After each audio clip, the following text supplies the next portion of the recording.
नाज़रीन अस्सलाम वालेकुम। नाज़रीन प्रोग्राम डॉक्टर दानिश, अब तक डॉक्टर दानिश के साथ हाज़िर हूँ। नाज़रीन आज दो इश्यूज़ हैं, दो इश्यूज़ को हम डिस्कस करेंगे।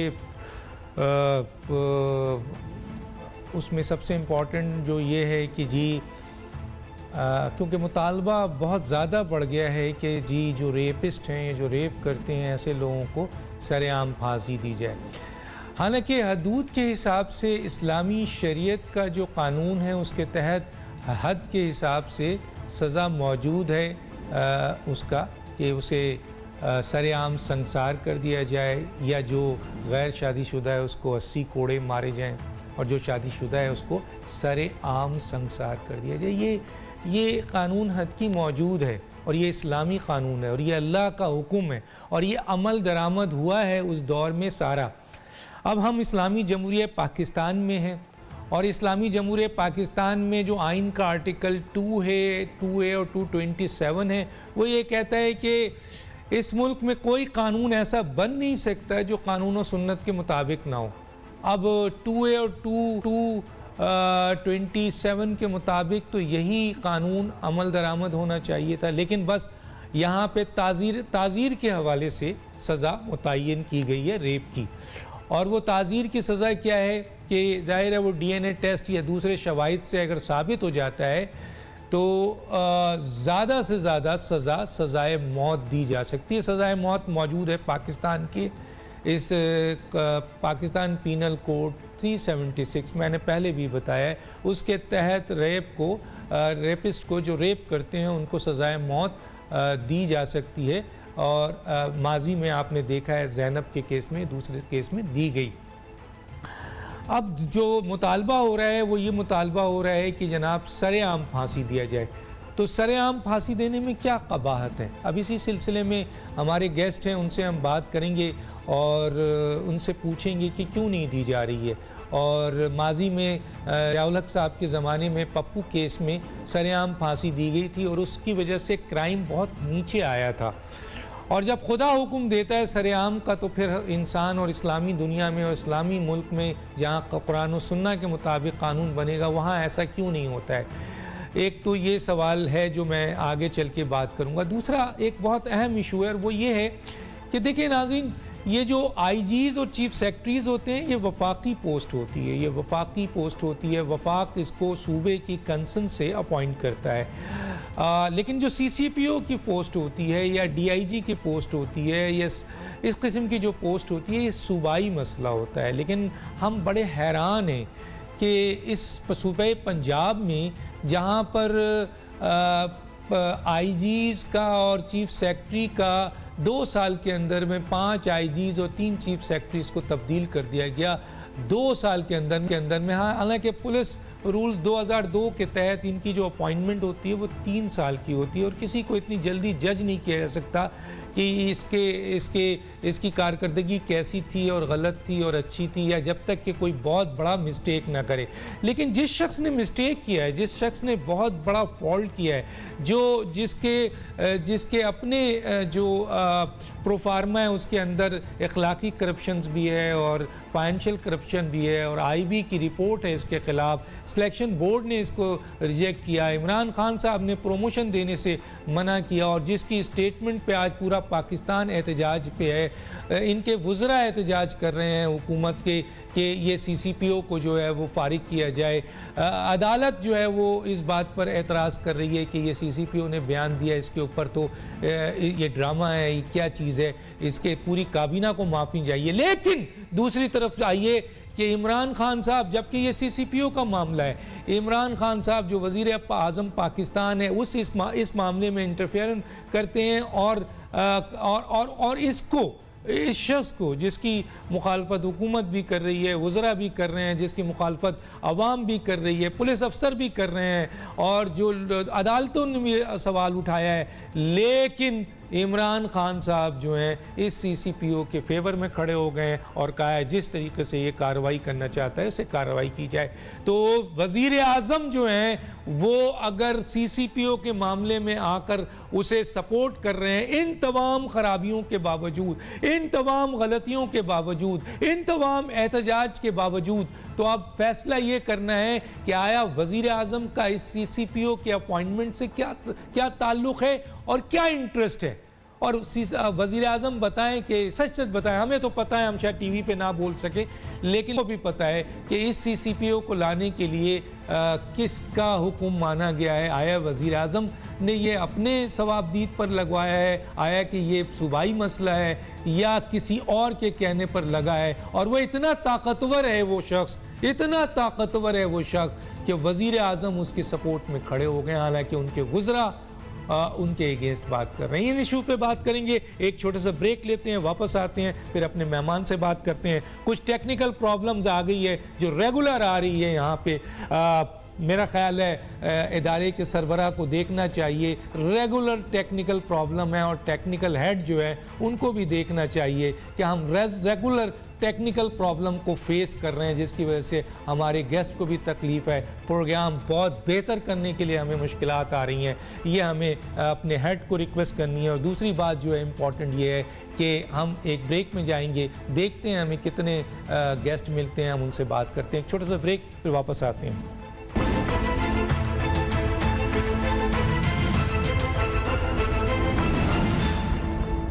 वेलकम बैक जी। मैं एजाज़ुल हक साहब की तरफ पहले आ जाता हूँ। एजाज़ुल हक साहब, एक पहले हिस्से को हम टच कर लेते हैं। अब ये बताइए कि इस वक्त जो सूरत हाल है उसमें आप जानते हैं कि हुकूमत में रहे हैं, CCPO जो है वो अपॉइंटमेंट का मसला जो है वो सूबाई हुकूमत का होता है। अच्छा, इस CCPO के हवाले से आपको पता है, आपके पास भी है कि IBs की रिपोर्ट इसके ख़िलाफ़ है, माली और अखलाकी करप्शन में ये इन्वॉल्व हैं। सिलेक्शन बोर्ड ने इनको रिग्रेट किया, वज़ीर आज़म ने इनको रिग्रेट किया। 2 साल में 5 IGs तब्दील हो जाते हैं, 3 चीफ सेक्रेटरीज तब्दील हो जाता है, लेकिन इस CCPO के लिए वज़ीर आज़म खड़े हो जाते हैं कि किसी भी सूरत में इसे सपोर्ट किया जाएगा। और IGs को इंस्ट्रक्शन है कि ये जिस तरह की तरीक़ेकार करना चाहे करे। हालांकि इसका हालिया स्टेटमेंट जो मोटरवे के उन खातून के हवाले से है, पूरी कौम का मुतालबा है कि इस शख्स को फारिग किया जाए। क्या वजूहत है कि वज़ीर आज़म इस CCPO के, जबकि ये वज़ीर आज़म का मसला नहीं है, ये सूबाई मसला है, क्या कहेंगे सर? डॉक्टर साहब, सबसे पहले तो मैं कहूँगा कि अगर आप ये मालूम कर लें कि CCPO जो है वो खुद नहीं लगाए गए, फरमाइश पर लगाए गए। अब ये कहा जाता है कि फरमाइश है, कोई कह रहा है कि पंजाब की कोई बड़ी शख्सियत है जिसकी फरमाइश पे लगाए गए हैं। और फिर वो जिस लीडर दलेरी से कुछ टीवी के प्रोग्राम पर आकर अपने IGs के खिलाफ, और जो चार IGs बोर्ड में बैठे उनके खिलाफ जिस तरह से उन्होंने किया, और फिर सरगोदा में तैनाती के वक्त की IB की रिपोर्ट है, सारी दुनिया ने अब देख लिया। मुझे नहीं मालूम है किसने उसको डाला है सोशल मीडिया में, किसने नहीं डाला है। मौजूदा उमर शेख साहब जो है CCPO लाहौर, इनको मैं थोड़ा सा, मेरी वाकफियत इसलिए है कि ये भावलनगर में DPO रह कर गए थे, और जब ये भावलनगर में DPO थे तो उस वक्त लाइमलाइट में ये उस वक्त आए थे। और उस वक्त लाइमलाइट में इसलिए आए थे कि यहाँ पर एक बाई इलेक्शन हुआ था। उस बाई इलेक्शन में इन्होंने हुकूमत को बहुत बड़ा कारनामा करके दिखाया था कि एक कैंडिडेट जिसके 15-16 हज़ार वोट नहीं निकलने थे, क्योंकि वो उसकी मतलब के मुखालिफ सीट थी, और एक जज्बाती इलेक्शन हो रहा था कि एक MLA जो वफात पा गए थे, उनकी बेगम जो है वो बहुत ही लोगों के जज्बाती उसके साथ एक लगाव के साथ वो मैदान में आई थी। तो उन 16,000 वोटों को उसने उठाकर लगा दिया, मतलब कि 80,000 से ऊपर उन वोटों को ले गए।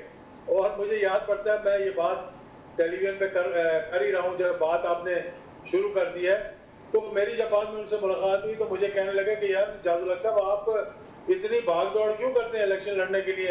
ये तो एक चुटकी का काम है, आप मोहरें उठाएं और लगानी शुरू कर दें और इलेक्शन जो है वो आपके हाथ में आ जाएगा। जब वहां से ये लाइमलाइट में आए तो फिर इनको अगले इलेक्शन के लिए एक ज़िमनी इलेक्शन हो रहा था सिंध के अंदर, इनको वहां पर एक फरमाइश से ले जाया गया, वहां से फिर इनको लाया सरगोदा लेकर आए और बीच में इन्होंने एक दो जगह और भी ये रहे हैं।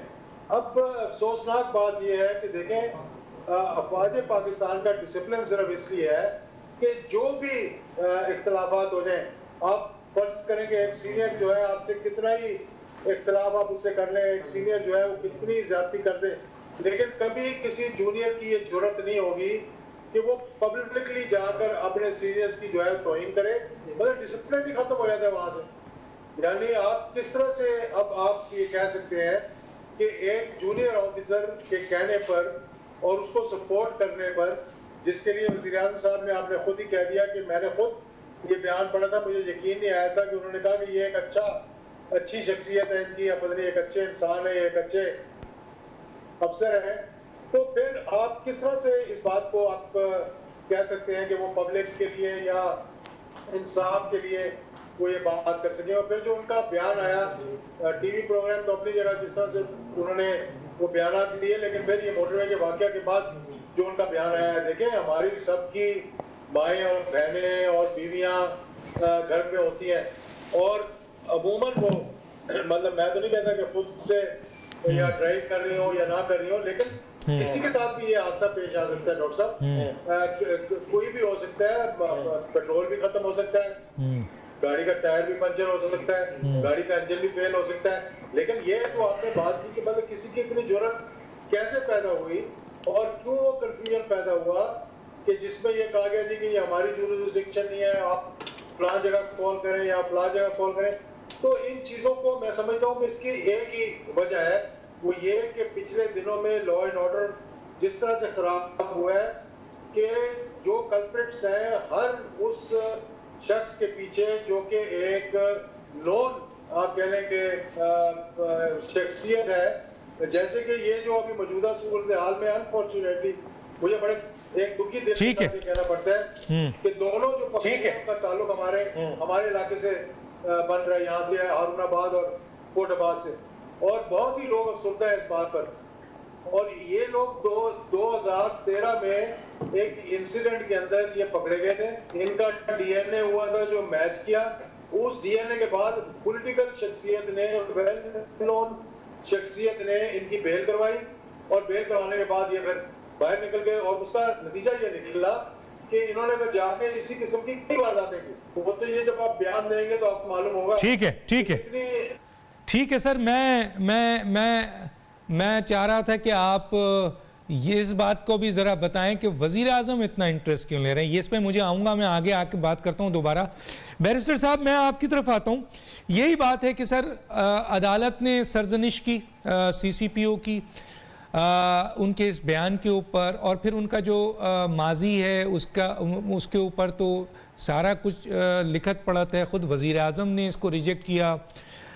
लेकिन सर जो हालिया बयान सुना है हमने, हालांकि ये सूबाई मसला है CCPO का, IGs को तब्दील किया आपने, ज़रा से गलती की 6-5 IG आपने तब्दील कर लिया, चीफ सेक्रेटरी को तब्दील कर लिया, लेकिन इस CCPO की क्या ताकत है सर कि वज़ीर आज़म इसके लिए खड़ा हो गया है। हालांकि हुकूमत के वज़रा भी इसके ख़िलाफ़ बात कर रहे हैं, आवाम भी उसके ख़िलाफ़ बात कर रही है, पुलिस के अफसर भी इसके ख़िलाफ़ हैं, अदालत भी इसके ख़िलाफ़ बात कर रही है, लेकिन वज़ीर आज़म इसकी फुल सपोर्ट में है। क्या वजूहत है? ये वज़ीर आज़म के बहुत क्लोज हैं या वज़ीर आज़म ने ये सूबाई मसले में इतना इंटरेस्ट ले रहे हैं, क्या वजूहत है सर?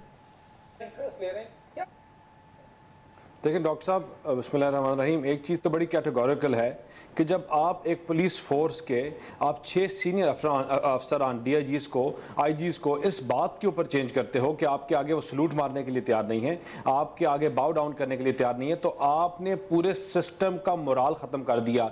जब सिपा सलार आपने उठा के फेंक दिया अपनी मर्जी, क्योंकि आपकी मर्जी नहीं मान रहा और आपकी बातें नहीं मान रहा, तो आपका जो मोराल होता है उस टीम का वो ऑटोमेटिकली ख़त्म हो जाता है। और फिर आते हैं स्पेसेस, और ऐसी स्पेसेस में आके ऐसे सीपीओ जैसे लोग तैनात होते हैं जो अपनी जहनी कैफियत बताते हैं अपने बयानात से। देखिए उन्होंने 4 दिन बाद माजरत तो कर ली डॉक्टर साहब, लेकिन वो माजरत उन्होंने आपके मीडिया पर्सनल के और पाकिस्तान के और लोगों के प्रेशर पे आके की, लेकिन फिर भी उनकी जहनी कैफियत उस बयान से आपको नजर आती है कि उन लीडर्स का उनका की जहनी कैफियत क्या है जो जिन्होंने उनको लगाया है, और सीपीओ साहब की अपनी जहनी कैफियत क्या है जो वहां आपने सबसे बड़े शहर में उनको लगाया। देखिए आप जब बात करते हैं ट्रांसपेरेंसी की, आप बात करते हैं अकाउंटेबिलिटी की, ये गवर्नमेंट का इस हुकूमत का एक वतीरा रहा है कि ये शोर डालें अकाउंटेबिलिटी के ऊपर, ये शोर डालें ये अपनी पर्सनल उसके ऊपर अकाउंटेबिलिटी के ऊपर। लेकिन जब आप पीछे थोड़ा जाके देखते हैं तो आप ये 4 साल यहाँ दूसरा साल है ये नैब कर रहे हैं, लेकिन आप थोड़ा पीछे जाते हैं तो 5 साल नैब का आपको कोई सरबराह केपीके में नहीं नजर आएगा। वो इसलिए क्योंकि उन्होंने गैर की थी। या मालम जबा के ऊपर आपको लोगों ने चीखे मारते रहे लेकिन उन्होंने अपने बंदे नहीं बदलाए और उनको प्रोटेक्ट करते रहे। या ड्रैप के ऊपर ड्रग माफिया जब चीखे मारते रहे लोग दवाइयों की प्राइसेस के ऊपर, तो आपने देखा चीजें उसी तसलसल में चलती रही। चीनी आटा चोर इनके दाएं और बाएं बैठे हैं और लोगों ने इनको नाम बताए, लोगों ने बताया कौन लोग मुलविस हैं, लेकिन आज भी वो वज़रा पंजाब में बैठे हैं। तो ये चीज आपको क्या दिखाती है कि अपने लोगों को प्रोटेक्ट करते हैं और जिसको कुर्बानी का बकरा बनाना हो अच्छे टाइम पे बकरा बना देते हैं। और ये इनकी अपनी जहनी कैफियत की बात करते हैं। डॉक्टर साहब आज हम सारे एक कलेक्टिव आवाज जब उठाते हैं तो हम इसलिए उठाते हैं जिस तरह एजाज साहब ने कहा कि आपकी एक गवर्नमेंट का एक इदारा है, इंस्टीट्यूशन है फौज का, जब आपका सबऑर्डिनेट अपने सीनियर अफसर के बारे में और उनके बारे में इस तरह की गलत बयानी और इस तरह की बातें करे तो आप देख लें क्या मोराल रहेगा, वो क्या अकाउंटेबिलिटी का प्रोसेस रहेगा और उसको कितनी सपोर्ट होगी कि वो ऐसे अपने अफसर के ऊपर ऐसी बातें करता है और उस वजह से उसके अफसर अपनी पोजीशन को भी खैराबाद कहने की को मजबूर हो जाते हैं। तो ये अगर जब ऐसी चीजें चलती हैं डॉक्टर साहब तो फिर आपके सुप्रीम कोर्ट्स की जजमेंट आती हैं और जिसमें वो कहते हैं कि institutions are used for political engineering and political engineering and the faith of the nation has been shaken and the credibility and impartiality is not there। तब आपके सुप्रीम कोर्ट्स मजबूर हो जाते हैं इस तरह की जजमेंट्स देने के लिए और तब आपके इंस्टीट्यूशन भी मजबूर हो जाते हैं उनके आगे उनको सलूट मारने के लिए और उसकी वजह से आज से वाकयात भी आपको नजर आ रहे हैं। और अगर इन चीजों को कंट्रोल नहीं किया गया तो आगे आने वाले हमें खर्चा है कि दिनों में और वाकयात इस तरह रूबरू होंगे। ठीक है, मैं इजाजुल हक साहब की तरफ आता हूं। इजाजुल हक साहब, एक तो आप इतने सीजन पॉलिटिशियन है, सब पता होता है, अंदर के हालात, आपसे बातचीत भी होती है सर, बहुत कुछ पता है। मुझे आपने ये नहीं बताया कि सर आखिर इस सीसीपीओ के पीछे जबकि अदालत कह रही है, पुलिस अफसर कह रहे हैं, आवाम कह रही है, इनके अपने पार्टी के लोग कह रहे हैं, इनके वज़रा कह रहे हैं, वज़ीर आज़म बज़िद हैं कि नहीं सीसीपीओ रहेगा, तो कौन है सर, ये किसका आदमी है जिसके ऊपर वज़ीर आज़म भी हटाने के लिए तैयार नहीं है?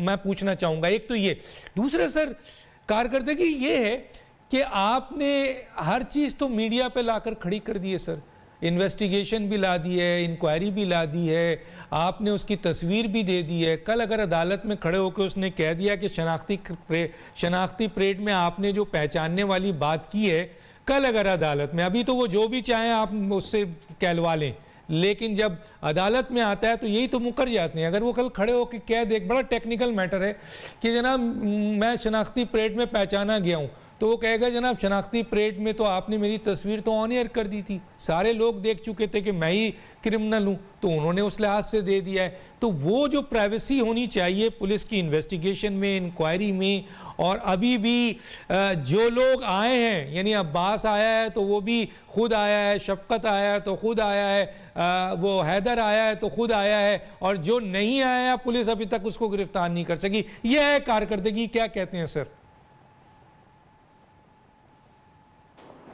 पहली बात डॉक्टर साहब, बड़ा सिंपल सा आपका सवाल है, ये बहुत इतना पेचीदा नहीं है, ना ये कोई रॉकेट साइंस है। सिर्फ ये पता कर लें कि मोहतरम सीसीपीओ साहब किसकी फरमाइश पे लगाए गए, और ये किसी की फरमाइश पे लगाए गए अब बिटवीन दो पॉलिटिकल पर्सनैलिटीज हैं जिनका कहा जा रहा है। अब अफसोस इस बात का है कि हमारे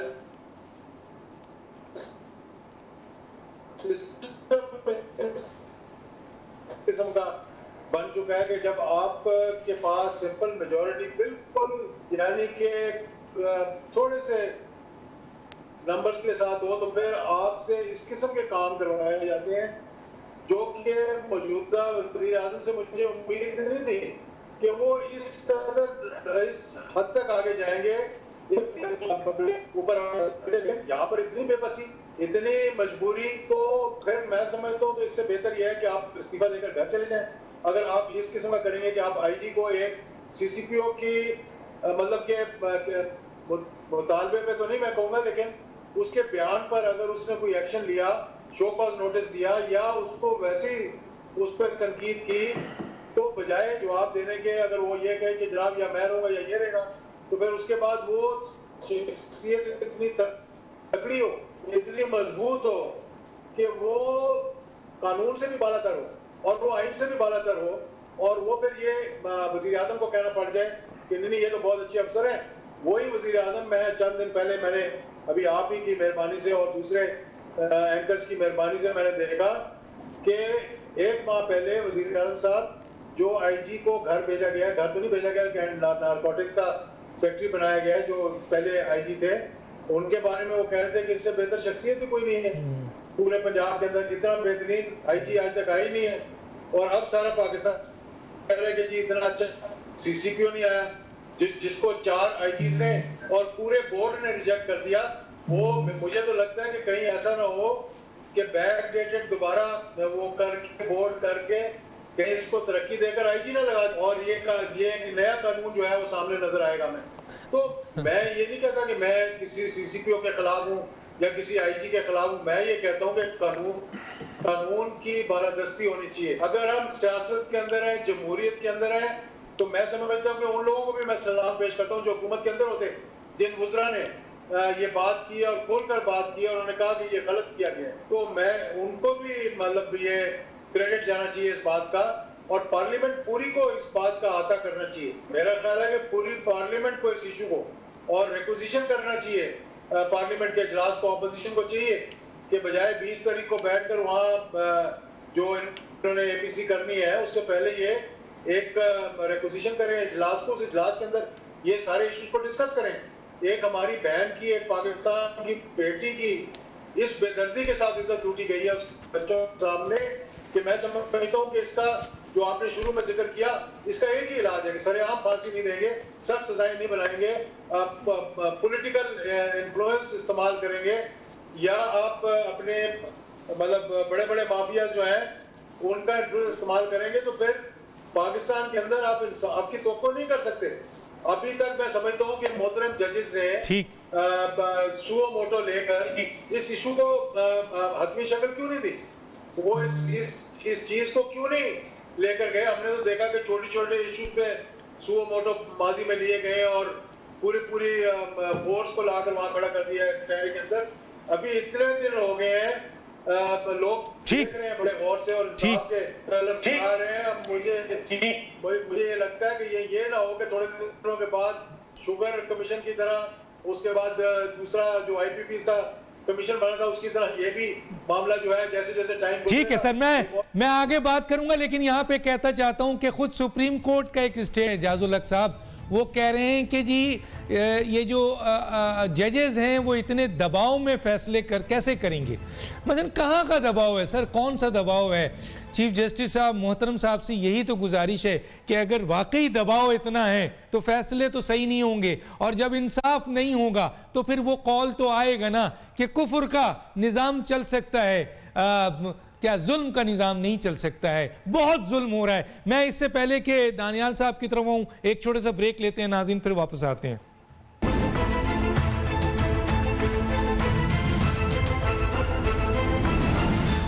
वेलकम बैक।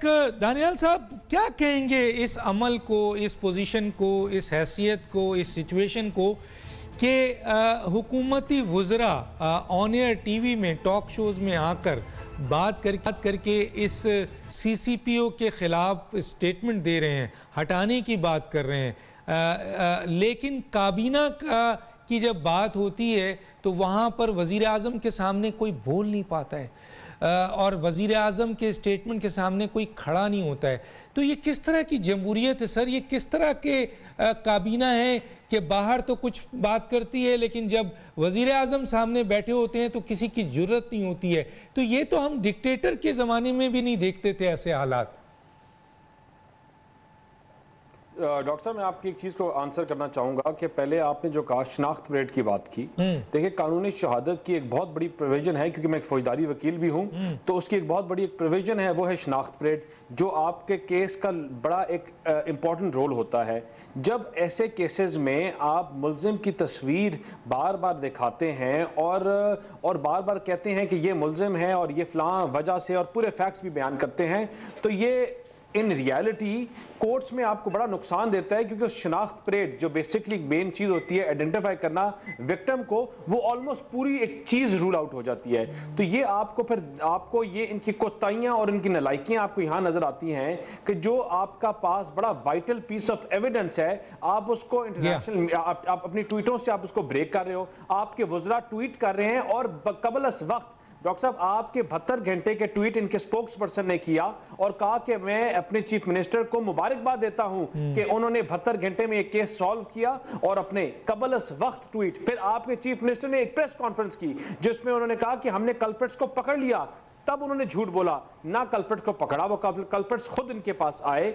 और फिर जो तीसरा कल्प्रिट था डॉक्टर साहब, उसकी छोटी बच्ची को जो 17 साल की उम्र से कम है, उसको हरासा किया, उसको अरेस्ट किया, जो खुद एक कानूनी शहादत की प्रोविजन के अगेंस्ट है, उसको डिटेन किया। देखिए इनके आप जिस चीज को हाथ लगाएंगे, वो मैशत को देखें डॉक्टर साहब, आप इकोनॉमी को देखेंगे, आप इनकी मैन्युफैक्चरिंग, लार्ज स्केल मैन्युफैक्चरिंग को देखेंगे, आप इनके लोकल बिजनेसेस को देखेंगे, आप जहां जिस चीज को हाथ लगाएंगे उसके आवे का आवा बिगड़ा हुआ है। आप बात करेंगे टैक्स कलेक्शन की तो आपको रिजल्ट आएगा 0, आप बात करेंगे वैल्यू एडेड जनरेशन की तो जवाब आएगा 0, आपकी इनकी अकाउंटेबिलिटी की बात करते हैं तो आपको जवाब आएगा 0। जब आपका सुप्रीम कोर्ट उनके सुप्रीम कोर्ट के सीनियर जजेस बात करते हैं प्रेशर की, डॉक्टर साहब वो किस प्रेशर की बात कर रहे हैं? वो आप और मेरे प्रेशर की बात नहीं कर रहे, मीडिया के प्रेशर की बात नहीं कर रहे, वो बात करें हुकूमती वुज़रा की जो टीवी प्रोग्राम्स में बैठ के एंकर से लेकर लोगों को धमकियां देते हैं और टीवी चैनल्स प्रोग्राम्स बंद करते हैं जब उनकी मर्जी के बगैर कोई टॉपिक छेड़ा जाए। और ये उन्हीं लोगों की बात करें, उन वुज़रा की और गवर्नमेंट की, खासतौर पर इनकी अपनी टीम की, जो एक फैशिस्ट माइंडसेट के यूज्ड टू हो गए हैं, जो डेमोक्रेटिक नॉर्म्स को भूल गए। डॉक्टर साहब हमने इनको जब जलाओ गिराओ की बात की थी, जब ये एम्पायर की उंगली ढूंढ रहे थे कंटेनर के ऊपर खड़े होके, हमने फिर भी डेमोक्रेटिक नॉर्म्स को रिस्पेक्ट किया, हमने इनको स्पेस दी, हमने इनको डेमोन्स्ट्रेशंस करने की जगह दी। लेकिन आज इन्होंने पूरी सोसाइटी एज ए नेशन को सफोकेट करने शुरू हो गए हैं। जो बोलता है उसको उठवा लो, जो बोलता है उसको चैनल को बंद करवा दो, जो जज बोलता है उसके अगेंस्ट काजी फायद ईसा वाला हाल कर दो और अपने लॉ मिनिस्टर्स को खड़ा कर दो उनके खिलाफ वकील। देखिए इस तरह मुल्क और जमहूरियत स्ट्रांग नहीं होती, इस तरह आपकी मुल्क और मैशत कमजोर होती है और बद से बदतर होती है। और अगर यही बर्ताव रहा और यही तरीका रहा तो आपकी ना इकोनॉमी चल सकेगी डॉक्टर साहब और ना लॉ एंड ऑर्डर की सिचुएशन दुरुस्त हो सकेगी। ठीक है जी, मैंने आपसे एक सवाल पूछा था और बहरहाल मैं जनाब एजाजुल हक साहब की तरफ आना चाहूँगा। एजाजुल हक साहब, एक सवाल ये है कि ये जो सरेआम फांसी की जो डिमांड की जा रही है हर लेवल पर की जा रही है और मौत की सज़ा तो मौजूद है। हमारे प्राइम मिनिस्टर को आपके PPC का 376 का शायद अंदाज़ा नहीं है, ये इस्लामी शरीयत कानून के हवाले से जो सज़ा है उसका हवाला नहीं है। उन्होंने इम्पोर्टेंस के हवाले से एक नई बात कर दी है। अब इस्लामी शरीयत से मैंने पूछना था, आज ताहिर अशरफी साहब भी मेरे प्रोग्राम में थे लेकिन टेक्निकल प्रॉब्लम की वजह से वो हमारे साथ नहीं है। हम बड़े माजरत खां हैं, ऑन एयर हम माफ़ी मांगते हैं।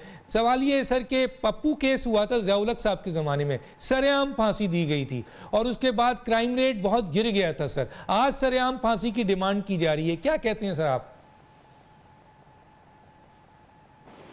देखें डॉक्टर साहब, 3 केसेस हुए थे अगर आप देखा जाए तो।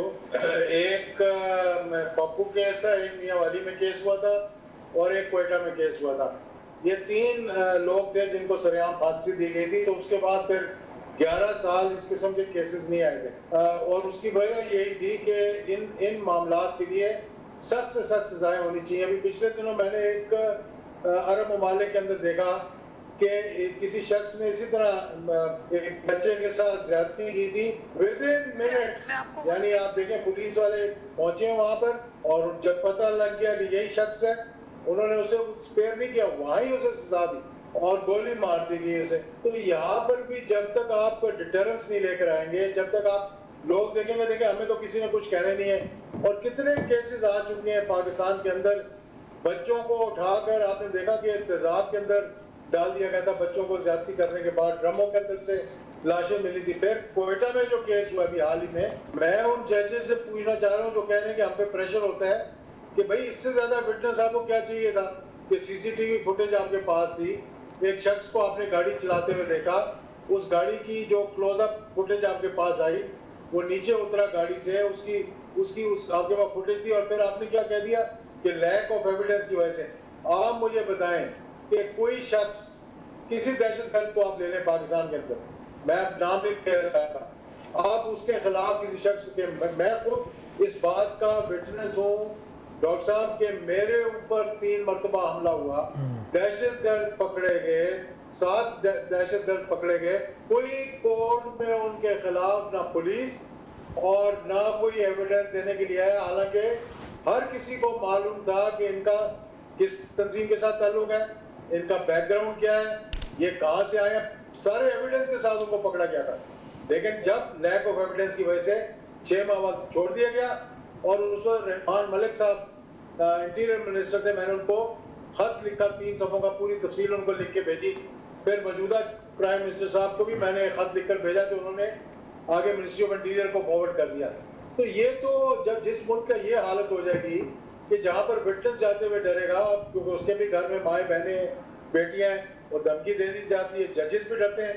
जजेस जो है उन पर प्रेशर यही है कि उनको मालूम है, अभी माजी में मुझे याद है कि एक केस ऐसा भी था जो कोई जज लेने के लिए तैयार ही नहीं था, और उसका ट्रायल जो है वो जेल के अंदर हो रहा था, और बड़ी मुश्किल से उन्होंने एक जज को ढूंढा, मैं नाम भी जानता हूँ उनका, जिसने जाकर उसका जेल के अंदर उसका ट्रायल किया और फिर सजा दी वहां पर।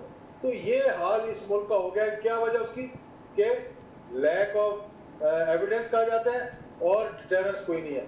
तो मैं तो ये समझता हूँ कि इस्लामी नजरियाती काउंसिल को 2 टोक इसकी वजाहत करनी चाहिए। वो बताएं कि जनाब इस केसेस में कौन सी सजा होनी चाहिए, और पार्लियामेंट को यूनानिमसली, मुझे मालूम है कि बहुत सी तंजीमें ऐसी आएंगी जो कि बाहर से भी और अंदर से भी प्रेशर डालेंगे। सऊदी अरेबिया में प्रेशर नहीं था जब माजी के अंदर वहां किया जाता था। अफगानिस्तान के अंदर जब तालिबान की हुकूमत थी उस वक्त लोग पैसे जो है बांग्लादेश, सर अभी बांग्लादेश ने 16 आदमियों को फांसी की सजा दी है, 16, उस पर प्रेशर नहीं है सर, को फांसी की सजा दी है 16, उस पर प्रेशर नहीं है सर। तो आप देखें, बात ये है कि देखें ना, अभी वो कोयटा वाला केस देख लें, बाजी वाले केस देख लें, मुझे बताएं कि सजा किस केस में मिली किसी को, और जब तक सजा नहीं मिलेगी, और अल्लाह करे कि मौजूदा केस जो कि इतना ब्लैक एंड वाइट है, मैं समझता हूँ कि अगर इस पर भी एविडेंस ना सामने आया कि जहाँ पे लोगों को कुछ हद तक ट्रेस भी कर लिया गया है, लेकिन अभी मालूम नहीं कि बैकग्राउंड में क्या, मैं ज्यादा उस पर बात नहीं करना चाहता ताकि इन्वेस्टिगेशन के अंदर कोई रुकावट ना आए। लेकिन मैंने सर आप बात ना करें, वो तो सारी इन्वेस्टिगेशन खुद दे रहे हैं। कानून शहादत अभी उन्होंने बताया, मैंने उसका हवाला दिया, वो खुद दे रहे हैं, लोगों को फ़ोन करके बता रहे हैं, मीडिया में सरेआम डिस्कशन चल रहा है, इनके लोग आकर चीफ मिनिस्टर हों, प्राइम मिनिस्टर हों, वुज़रा हैं, खुद ट्वीट्स करके सारी चीज़ दे रहे हैं। सर आप छुपा लें तो क्या फ़ायदा सर, सारी चीज़ें तो आ चुकी हैं मार्केट में, और अभी तक इनसे एक आबिद गिरफ्तार नहीं हुआ सर, जो मेन कल्प्रिट है। ये पुलिस है पंजाब की और ये CCPO है। सर मैं एक छोटे से ब्रेक में जाऊंगा और ब्रेक के बाद वापस आता हूं और फिर साहब से बात करता हूं। एक छोटे से ब्रेक, नाज़रीन पे वापस आते हैं।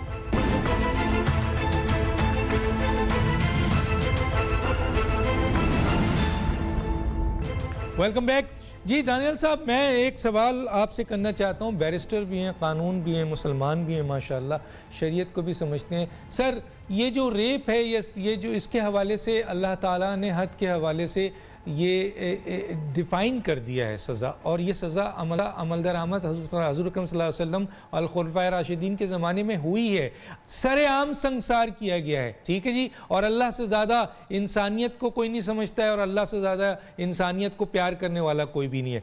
लेकिन सर जब सरेआम फांसी की बात की जाती है तो हुकूमत का एक वज़ीर ये कहता है कि ये पुरतशद्दुद सोच है, यानी खुदा कहता है संसार करो सरेआम, और ये कहते हैं पुरतशद्दुद सोच है। अपोजिशन की एक खातून कहती हैं कि ये इंसानियत के खिलाफ है, ये इंसानी हुकूक के खिलाफ है। क्या कहेंगे सर? डॉक्टर साहब, एक चीज़ तो बड़ी कैटेगोरिकल है कि पाकिस्तान में जिस तरह किसी को कत्ल करने की सज़ाए मौत है, लेकिन उस सज़ा से आपको बड़ी सख्त सज़ा है, लेकिन उस सज़ा से कत्ल ख़त्म नहीं हो गए, कत्ल भी होते हैं, इसी तरह चीज़ें भी चल रही हैं। आज दुनिया के नॉर्म्स ऐसे हैं कि डेमोक्रेटिक नॉर्म्स कि आपकी ट्रेड है, आपने दुनिया के साथ ट्रेड करना है, और ह्यूमन राइट्स के जो लॉज हैं इंटरनेशनली वो बड़े स्ट्रॉन्ग हैं, और वो बड़ा उनको बाइकआउट करते हैं उन मुल्क को जहां कैपिटल पनिशमेंट हो और जहां ऐसा संसार करने की बात भी की जाए। तो जो लोग अपने इस तरह की बातें करते हैं तो वो दर हकीकत में शायद आप या मुझे नहीं सुनाना चाह रहे, उन NGOs और उन ह्यूमन राइट्स की एजेंसीज़ को सुनाना चाह रहे हैं जिनको शायद उनकी सपोर्ट की ज़रूरत है। जहाँ तक इस्लामी नज़रिए की बात है, बिल्कुल ठीक आप बात करते हैं, इससे कोई डिसएग्री नहीं कर सकता। लेकिन डॉक्टर साहब मुझे एक चीज़ बताएं कि आज, और ये सवाल है कि आज क्या कत्ल के इकदाम, ये जो इंसिडेंट्स हैं वो कम हो गए सज़ाए मौत की वजह से? नहीं। आपकी ये चीज़ें तब बेहतर होती हैं जब लीगल सिस्टम आपका स्ट्रेंथन होता है, कानून शहादत की असल स्पिरिट को फॉलो किया जाए, courts law, speedy law system और जस्टिस सिस्टम लाया जाए, और फिर आपको नजर आता है यहाँ डॉक्टर साहब 12-12, 15-15 साल लोग कत्ल के मुकदमे में घसीटे जाते हैं और फैसला नहीं आता, लेकिन आपका पॉलिटिकल केस जो है वो 6 महीने में फैसला आ जाता है। क्या अब आपने ये फैसला करना है कि सियासतदानों की और पॉलिटिकल विक्टिमाइजेशन और स्क्रू करना ज्यादा जरूरी है, या इस मुल्क में लॉ एंड ऑर्डर, जहां ज्यादती होती है, जहां रेप होता है, जहां छोटे छोटे बच्चों के साथ ज्यादती की जाती है, जहां कत्ल किया जाता है, वो मुकदमे चलाना स्पीडी जरूरी है। यहां आज भी आपको मैं लोअर कोर्ट्स के केसेस बता सकता हूं जो 2001 और 2002 के चल रहे हैं, जिसको 20 साल हो गए और आज तक फैसला नहीं हुआ। डॉक्टर साहब, तो ये आपके मुल्क में इट्स वेरी अनफॉर्चुनेट कि आपके जुडिशरी का ये हाल है। मैं खुद एक वकील हूं, पेश होता हूं, तो मैं माजरत से कहता हूं कि जब तक हमारा लीगल सिस्टम बेहतर नहीं होगा तो ताकतवर निकलता जाएगा और कमजोर फंसता जाएगा। जिसके पास जेब में पैसे डालने के लिए पैसे नहीं है वो फंसता जाएगा और अमीर बंदा निकलता जाएगा। जब तक हुकूमत अपनी प्रायोरिटी सीधी नहीं करती, जब तक हुकूमतें, तमाम हुकूमतें, वो हमारे समेत, एजाज साहब की हुकूमत से समेत तमाम हुकूमतें, जब तक हमारी प्रायोरिटी सीधी नहीं होती और हम इस पॉलिटिकल विच क्राफ्टिंग और पॉलिटिकल विच हंटिंग को नहीं खत्म करते और असल में जराइम के पीछे नहीं जाते, ये चीजें नहीं ठीक होंगी। तो सर आप ये मानते हैं कि क्रिमिनल प्रोसीजर एक्ट जो कि बहुत पुराना है और 1908 समथिंग, और सिविल प्रोसीजर एक्ट है, कानून शहादत है जो 1925 से फिर 1984 पे आया, फिर पुलिस आपके वो ऑर्डर जो अब 2002 हुआ है, हालांकि 1934 था। तो सर आप ये मानते हैं कि ये जो इसमें जो कानून साजी होनी चाहिए थी, आप लोगों को कई साल हुकूमत मिला, इनको तो 2 साल मिला है, आपको तो कई साल मिला है, लेकिन इस लॉज में जो फ्लॉज थे उनको आप लोगों ने दुरुस्त नहीं किया। मेरे पास सिर्फ 1.5 मिनट है सर। डॉक्टर साहब, लॉ मिनिस्टर का पाकिस्तान में काम क्या है? वो देखता है कि बिल्स किस तरह ले करने हैं, बिल्स की लीगैलिटीज क्या हैं, सबको कैसे साथ लेके चलाना है, किस बिल को किसने ले करना है, कब ले करना है। वो ऐसी बात नहीं होती कि कानून शहादत की इस शिक के ऊपर कि अगर गलत गवाही दे दो जिससे एक पूरे बंदे की जिंदगी तबाह हो जाती है, और अगर कल उसके हक में फैसला आ जाता है तो उस गलत गवाह के ऊपर क्या सजा होगी, इसके ऊपर लेजिस्लेशन नहीं होती, इसके ऊपर बात नहीं होती। आज भी बात उन इदारों के लिए होती है जो पहले ही ताकतवर हैं। आज भी मनी लॉन्ड्रिंग के उन कानूनों के ऊपर काम करने की बात करते हैं जिससे पैसे आने हैं, लेकिन अगर गरीब की आवाज की बात करें और अपने मुल्क के डेमोक्रेटिक सिस्टम को और जुडिशरी के सिस्टम को स्ट्रेंथन करने की बात करें तो वो सिर्फ एक इदारा कर सकता है, और वो है अपना सुप्रीम कोर्ट और आपके कोर्ट्स इटसेल्फ। जब तक वो भी अपनी कलेक्टिव रिस्पॉन्सिबिलिटी और अपनी कलेक्टिव विजडम के थ्रू लॉज को अमेंड नहीं करेंगे और कॉमन लॉ से चीजें आगे नहीं निकालेंगे तो चीजें बेहतर नहीं हो सकती। Parliament is not the only forum to be blamed for. ठीक है एजाजुल हक साहब, बिल्कुल 1 मिनट है आपका, क्या रिस्पॉन्ड करते हैं इसके ऊपर सर? मेरा डॉक्टर साहब दानियाल ने मेरा ख्याल है बॉटम लाइन दे दी आपको कि कत्ल का मुकदमा जो है वो अगर 15 साल में फैसला नहीं होगा उसका और 20 साल तक वो खींचा जाएगा तो फिर इसी किस्म के वारदातें जो है वो होती रहेंगी और लोगों को पता लग जाएगा। कई लोग तो उसमें से निकल भी जाते हैं over a period of time, किसी की सुलह हो जाती है, किसी की माफी हो जाती है, फिर जो विक्टिम्स होते हैं उन पर प्रेशर डाला जाता है।